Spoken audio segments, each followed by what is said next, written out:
I never thought I'd be telling this story. Not in a million years. But here I am, and it's too late to turn back now. If I'm being honest, I don't even know how it got this far. It all started so innocently. Or at least, that's what I told myself. This is the story of how I lost everything, and how, in the end, I cheated with our dog. I should start with how things were before all of this happened. My husband and I, we were fine, or at least, that's what I thought. We had our issues, sure. No relationship is perfect. But we always managed to get through the rough patches, right? Or so I told myself. We've been married for almost 10 years, and, like any couple, we had our routines. The kind of routines that made it hard to notice when things started slipping. And when they did, well, it was already too late. We had a dog. His name was Max. A golden retriever, all fluffy and innocent. The kind of dog you get when you want to feel like a family. Max was always the one who made everything feel a little less lonely. He'd sit beside me when my husband was working late or when I was feeling disconnected. And that's how it started, I guess. Max was always there, and he never judged. He was just there. But it wasn't just Max, was it? It was the distance that had crept in between my husband and me. We'd been growing apart for months, maybe even years, if I'm being honest. I knew it. He knew it. But we both pretended everything was okay. I told myself, it's just a phase. It's just a rough patch. But when you keep ignoring something long enough, it starts to grow into something you can't deny anymore. And I couldn't ignore it. There were secrets, things I hadn't told him, things I was too scared to admit. I wasn't happy, but I didn't know how to fix it. I just didn't know how to face it. I think that's when it happened. The loneliness. The emptiness. The desire to feel something, anything. And there he was, always there, always loyal, Max. It started with something small, something that seemed harmless. But it never stays harmless, does it? No. It never does. Looking back, I should have stopped myself. I should have recognized the red flags. But I didn't.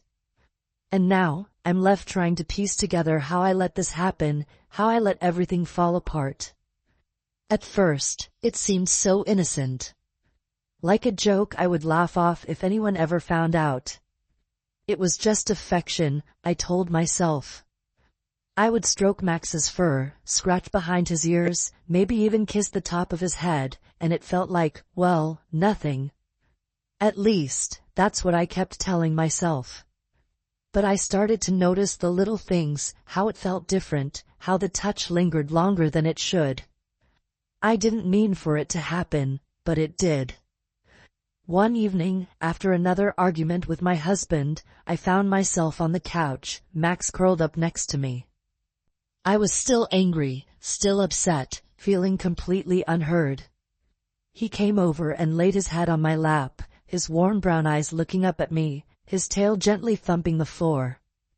I scratched his ears absent-mindedly, but there was something about that moment, something about the way he looked at me, that made me feel understood. It's like he knew. He knew what I was feeling without me saying a word. And in that silence, something shifted inside me. A crack I didn't even realize had formed. It wasn't even the touch that bothered me at first. It was the comfort. The way Max was there for me when no one else was. My husband used to be that for me. He used to listen. But now I couldn't talk to him.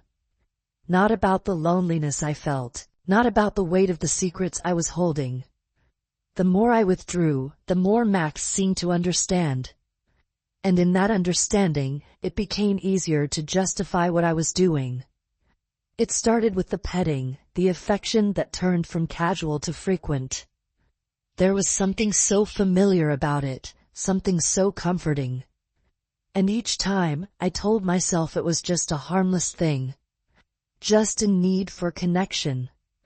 But I could feel something more growing inside me, something I couldn't quite control. Sometimes, I'd find myself going just a little further, letting my hand linger on his back a little too long, or finding an excuse to be alone with him. At first, I blamed the stress, the distance between my husband and me, but the more I did it, the more I couldn't stop. I'd try to convince myself it was just a phase, that it was just me reaching out for something familiar. But deep down, I felt the guilt settling in. I knew it was wrong. I knew it wasn't normal. But I couldn't stop. Because when Max was with me, there was no judgment, no disappointment. It was just acceptance. And that's when it started to evolve into something darker, something I couldn't explain. The lines blurred. I could feel it growing in me, this strange craving, a need that wasn't just for affection but something more, something that couldn't be filled by anything else. I didn't know what to call it. Desire? Loneliness? Or maybe it was just desperation. But each time I let it happen, each time I crossed that line, the feeling became more intense. I tried to stop myself, tried to pull back. But the more I resisted, the harder it became. I felt like I was suffocating, like I was drowning in my own guilt, but also, I felt alive in a way I hadn't in years. And then there were moments, brief, fleeting moments, when I told myself it was okay, when I convinced myself that what I was doing wasn't that bad. Max didn't know better, right? He was just a dog, after all. He didn't have the capacity to understand what was going on, and neither did I, not really. It wasn't like I was hurting anyone. My husband was distant, cold. I was lonely, and this was the only thing that made me feel something. The guilt would come crashing in like a wave, reminding me that I was wrong, that this was twisted, unnatural. But then I'd look at Max, and the guilt would fade, if only for a moment. I'd remind myself that he didn't care, that he loved me no matter what. That was more than I could say for my husband. That was all I needed, wasn't it? Someone who didn't judge me, someone who wouldn't ask